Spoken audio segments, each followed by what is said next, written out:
எழுத்தாளர் பிரபஞ்சனுடைய ஒரு அழகான வரிகள் இருக்கு. வார்த்தைகள் எல்லாரிடமும் இருக்கின்றன. வார்த்தைகளால் தான் நம்மை விளங்கிக் கொள்ள விதிக்கப்பட்டிருக்கிறோம் அல்லது சபிக்கப்பட்டிருக்கிறோம் சொல்லிட்டு.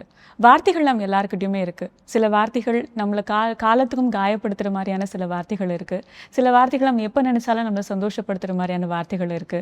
சில நேரம் நம்ம இதை சொல்லியிருக்கலாமோ அப்படின்னு நம்ம நினச்சி நம்ம ஃபீல் பண்ணுற சில வார்த்தைகளும் இருக்கு. சில நேரம் நம்ம இதை சொல்லியிருக்க வேண்டாமே அப்படின்னு நினச்ச சில வார்த்தைகளும் இருக்கு. ஆக மொத்தம் வார்த்தைகள் மனிதர்களிடையே நிகழ்த்தக்கூடிய செயல்கள் அப்படிங்கிறது ரொம்ப அதிகம் அப்படின்னு சொல்ல முடியும். சில நேரம் நமக்காக இந்த வார்த்தையை யாராச்சும் பேசியிருக்கலாமோ அப்படின்னு நமக்கு தோணும். சில நேரம் இது ஏன் நமக்காக பேசாம இருக்காங்க அப்படின்னு நமக்கு ஏக்கம் தோணும். ஸோ அந்த மாதிரி யோசிச்சுட்டு இருக்கும் போதுட்டு சில எழுத்துக்கள், சில எழுத்தாளர்களுடைய எழுத்துக்கள் அப்படிங்கிறது நம்ம நினைச்சது அவ்வளோ அழகா சொல்றாங்களே அப்படின்னு நமக்கு தோணும். சில நேரங்களில் நம்மளாலுமே நம்ம திரும்ப திரும்ப கேள்வி கேட்டுக்கிற மாதிரியான சில எழுத்துக்கள் இருக்கும். அப்படிப்பட்ட எழுத்துக்கு சொந்தக்காரர் எழுத்தாளர் ச. தமிழ்ச்செல்வன் அவர்களை சொல்லலாம். நாம பேசணும்னு நினைச்ச எல்லா வார்த்தைகளுமாக தன்னுடைய எழுத்துல எழுதியிருக்காரு. அதிலும் குறிப்பா அவர் எழுதின ஒரு புத்தகம் வலையில் விழுந்த வார்த்தைகள்னு சொல்லிட்டு பாரதி புத்தகாலயத்துல 2013 அந்த ஆண்டுல வெளிவந்த ஒரு புத்தகம். கிட்டத்தட்ட நம்ம எதெல்லாம் நான் சமூகத்துக்கு சொல்லணும்னு நினைக்கிறோமோ அந்த வார்த்தைகள் எல்லாத்தையும் அவருடைய கட்டுரைகளா எழுதியிருக்காரு.